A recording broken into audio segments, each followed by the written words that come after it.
بسم اللہ الرحمن الرحیم، السلام علیکم ورحمۃ اللہ۔ ناظرین محترم، سوال: روزہ توڑنے کی کن صورتوں میں صرف قضا لازمی ہوگی؟ جواب: نمبر 1، یہ گمان تھا کہ صبح نہیں ہوئی اور کھایا پیا جمع کیا، بعد میں معلوم ہوا کہ صبح ہو چکی تھی تو روزہ نہ ہوا، اس روزہ کی قضا کرنا ضروری ہے، یعنی اس روزہ کے بدلے میں ایک روزہ رکھنا ہوگا لیکن کفارہ نہیں۔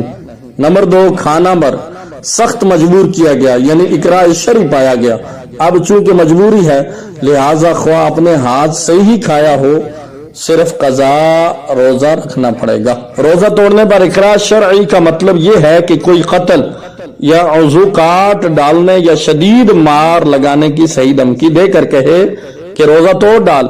اگر روزہ دار یہ سمجھے کہ دھمکی دینے والا جو کچھ کہہ رہا ہے وہ کر گزرے گا تو ایسی صورت میں روزہ توڑ ڈالنے کی رخصت ہے، مگر بعد میں اس روزہ کی قضا لازمی ہے۔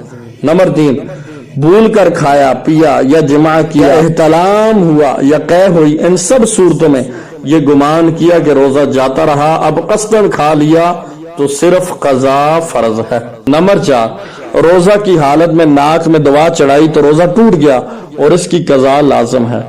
نمبر 5، پتھر، کنکر، ایسی مٹی جو عادتاً کھائی جاتی ہو، روئی، گھاس، کاغذ وغیرہ ایسی چیزیں کھائیں جن سے لوگ گن کرتے ہوں، ان سے بھی روزہ تو ٹوٹ گیا مگر صرف قضا لازمی ہو۔ نمبر 6، بارش کا پانی یا اولا حلق میں چلا گیا تو روزہ ٹوٹ گیا اور قضا لازمی ہے۔ نمبر 7، بہت سارا پسینہ یا آنسو نگل لیا تو روزہ ٹوٹ گیا، قضا کرنا لازمی ہے۔ نمبر 8، گمان کیا کہ ابھی تو رات باقی ہے، سحری کھاتے رہے اور بعد میں پتہ چلا کہ سحری کا وقت ختم ہو چکا تھا، اس صورت میں بھی روزہ ٹوٹ گیا، صرف قضا کرنا ہوگا۔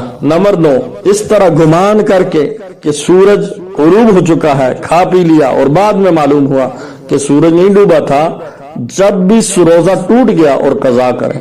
نمبر 10، اگر غروب آفتاب سے پہلے ہی سائرن کی آواز گونج اٹھی یا اذان مغرب شروع ہو گئی اور آپ نے روزہ افطار کر لیا اور پھر بعد میں معلوم ہوا کہ سائرن یا اذان تو وقت سے پہلے ہی شروع ہو گئے تھے، اس میں آپ کا قصور ہو یا نہ ہو، بہرحال روزہ ٹوٹ گیا، اسے قضا کرنا ہوگا۔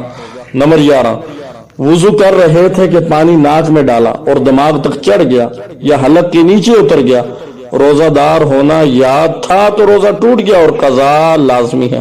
ہاں اگر اس وقت روزہ دار ہونا یاد نہیں تھا تو روزہ نہ گیا۔ ناظرین محترم، یہ خوبصورت باتیں روزے کے متعلق، خود بھی انہیں سماعت فرمائیں، یاد رکھیں، اپنے دوستوں کے ساتھ انہیں ضرور شیئر کریں تاکہ کسی کا روزہ آپ کی وجہ سے محفوظ رہ سکے، اور مزید اس طرح کی خوبصورت ویڈیو کے لیے میرے یوٹیوب چینل کو ضرور سبسکرائب کر دیجئے۔ جزاکم اللہ خیرا، السلام علیکم ورحمۃ اللہ۔